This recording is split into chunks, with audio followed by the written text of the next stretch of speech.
गोंदिया के सड़क अर्जुनी तालुका में पांढरी ग्राम पंचायत कार्यालय अंतर्गत जल जीवन मिशन के तहत 2 पानी की टंकियां स्थापित की गई थी। ग्रामीणों ने पहले ही शिकायत की थी कि यह पानी टाकी घटिया गुणवत्ता की है। इसी दौरान यह पानी की टाकी गिर गई। इससे पानी टंकी की गुणवत्ता पर सवालिया निशान खड़ा हो गया है और ग्रामीणों ने जाँच कर संबंधित के खिलाफ कार्रवाई करने की मांग की है। ग्रामीणों को स्वच्छ पेयजल की आपूर्ति के लिए जल जीवन मिशन के तहत पांढरी में सोलर आधारित जल आपूर्ति योजना स्थापित की गई थी। गांव में 2 अलग अलग स्थानों पर पंप लगाए गए थे और पानी की टाकियां लगाई गई। इसी दौरान इनमें से पानी से भरी एक टंकी अचानक फट गई और नीचे गिर गई। खास बात यह रही कि इसके पहले भी लगाई गई पानी की टंकी भी ध्वस्त हो गई थी। पांढरी में इस योजना के लिए सरकार ने 9 लाख रुपए का फंड मंजूर किया था, लेकिन इसके बाद भी घटिया पानी टंकी का उपयोग किए जाने के कारण यह कुछ ही समय में टूटकर गिर गई। एक ही घटना दोबारा होने के बाद भी संबंधित विभाग इस ओर ध्यान नहीं दे रहा है, जिससे ग्रामीणों में आक्रोश है। ग्रामीणों ने इस जल आपूर्ति योजना के कार्य की जांच कर दोषियों पर कार्रवाई करने की मांग की है। पांढरी इथे 15 विभागामार्फत 2 पाणी टाकीचे कामं झाले, सौर ऊर्जेच्या पाणी टाकीचे कामं झाले होते, पण ते कामं पूर्ण झाले, पण 3 महिन्यात 4 महिन्यातच दोन्ही पाणी टंक्या कोसळल्या। एक बाजार चौकात लावलेली होती आपल्या समोर, ती पण कोसळली। म्हणजे त्या पाणी टंकी जे टंकी लावली होती त्याच्या बेस बरोबर नाही, फाउंडेशन बरोबर नाही। इथं तरी कुठंतरी माशी शिंकलेली आहे, कुठंतरी कंत्राटदारामार्फत त्या ठेकेदारांनी निकृष्ट दर्जाचं काम केलं आहे। सर्व सोयी जबाबदार ग्रामपंचायत आहे, तरी पण ग्रामपंचायतच्या कर्मचाऱ्यावर का म्हणून कारवाई करण्यात नाही यावी आणि तसेच संबंधित जेईवर याच्यावर कारवाई करण्यात यावी आणि आमचा जो नुकसान झाला आहे, जो 15 वित्ताचा पैसा आपल्या ग्रामपंचायतला आला आणि जो लोकांचा पैसा असतो त्या पैशाचा अपव्यय करून असे निकृष्ट प्रकारचे कामं करत असतात। त्यामुळे जनतेला पाण्यापासून मुकावं लागत आहे। उन्हाळ्याचे दिवस आहेत, पाण्याची फार काही आवश्यक, पाणी म्हणजे जीवन आहे आणि पाणीच आता आपल्याला मिळणं मुश्किल झाले आहे। म्हणून माझी शासनाला अशी विनंती आहे की शासनाने त्या संबंधित अधिकाऱ्यावर, संबंधित कंत्राटदारावर आणि संबंधित जे ग्रामपंचायतचे पदाधिकारी आहेत त्यांच्यावर कारवाई का म्हणून करावी नाही।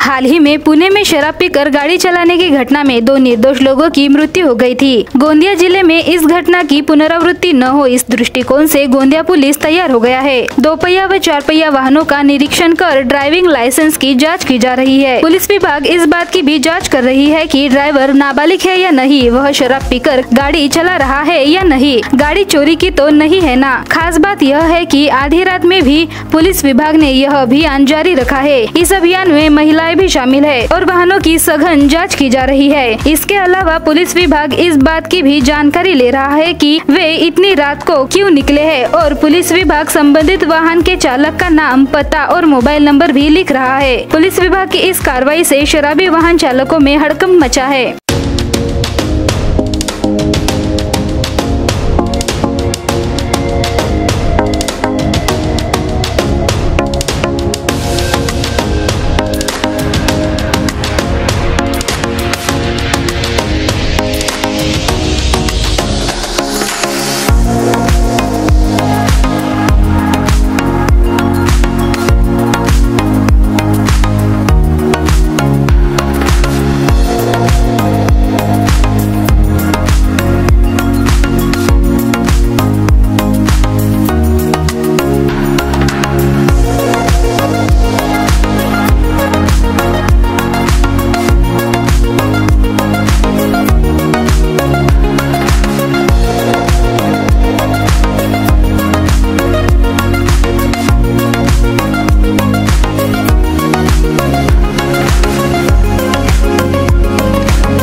भंडारा जिले के लाखनी तालुका अंतर्गत आने वाले खुटसावरी फाटा के पास लाखनी से भंडारा आ रही ब्लड बैंक की वैन में अचानक आग लग गई, जिसके बाद इस घटना की जानकारी लाखनी पुलिस और अग्निशमन विभाग को दी गई। लेकिन आग इतनी भीषण थी कि वैन जलकर खाक हो गई। कार में कितना ब्लड था और आग कैसे लगी, इसका अभी तक पता नहीं चल पाया है।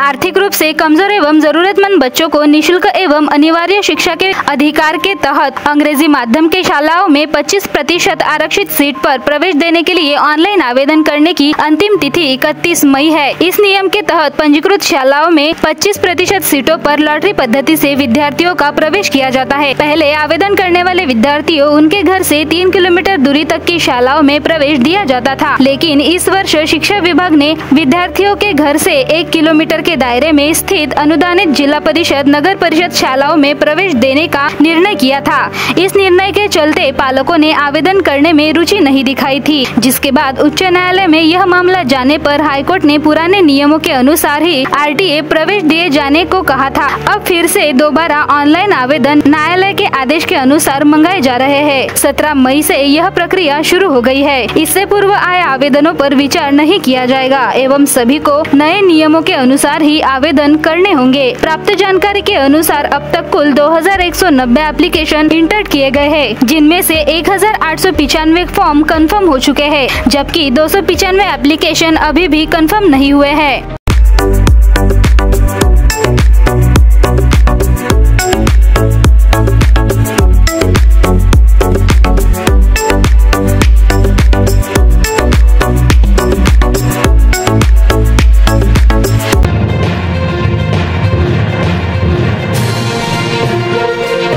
पितळी भांड्यांसाठी प्रसिद्ध असलेल्या भंडारा जिल्ह्यात या उद्योगासाठी हवी तशी झडाळी मिळत नाही। आता तर शहरातील पितळी उद्योग हळूहळू हद्दपार होत आहे। उद्योगाच्या पुनर्जीवनासाठी सुरू असलेले प्रयत्नही निष्फळ ठरलेले आहेत। क्लस्टर समितीला आर्थिक आधार नसल्याने उद्योगाला बळ मिळणार तरी कसं, असा प्रश्न निर्माण झाला आहे। परिणामी शेकडो मजुरांवर बेरोजगारीची कुऱ्हाड कोसळलेली आहे। एकेकाळी संपूर्ण महाराष्ट्रात भंडारा शहर हा पितळ उद्योगासाठी प्रसिद्ध होता। पितळ धातूची भांडी ही चांगली गुंतवणूक समजली जात असल्याने मुलीच्या लग्नात पितळ, तांबे, कांस्य धातूची 5 भांडी तरी देण्याची परंपरा रूढ झाली होती। बाजारातील किमती वाढल्या तरी ही भांडी विकली जाते अशी आशा येथील कारखानदारांना होती। जवळपास 6 दशकांपूर्वी श्रीमंत उद्योजकांनी भंडारात पितळी प्लेट तयार करण्यासाठी यंत्रणा आधारित कारखाने सुरू केली। यामध्ये उत्पादनाचा वेग वाढल्याने भंडाराच्या पितळी भांड्यांची झडाळी संपूर्ण मध्य भारतात पसरली होती। मोटारी व रेल्वेद्वारे माल वाहतूक होत असल्याने दररोज परराज्यातील व्यापारी येथे माल खरेदी करण्यासाठी येत होते। 30 वर्षापूर्वी शहरात लहान मोठे सुमारे 20 ते 25 पितळी भांड्यांचे कारखाने होते। त्यावेळी उच्च शिक्षित असलेले उद्योजक या उद्योगाचा आधार होते, तर पितळ उद्योगासाठी पंजाब, रेवाडी, हरियाणा येथून कुशल कामगारांना बोलवले जात होते। कालांतराने ॲल्युमिनियम, स्टीलच्या भांड्यांची मागणी वाढत गेली। 1990च्या दशकात आलेले प्लास्टिकने सर्व क्षेत्रात जोरदार मुसंडी मारल्याने अन्य धातूंसह पितळ, तांबे आदीच्या भांड्याची विक्री कमी झाली। कच्च्या मालाच्या वाढत्या किमती, वाढलेली मजुरी आणि कुशल कामगारांचा अभाव असल्यामुळे पितळ निर्मितीवर बंधने आली। कांस्य खरेदी करणं सामान्य माणसांच्या आवाक्याबाहेर गेले।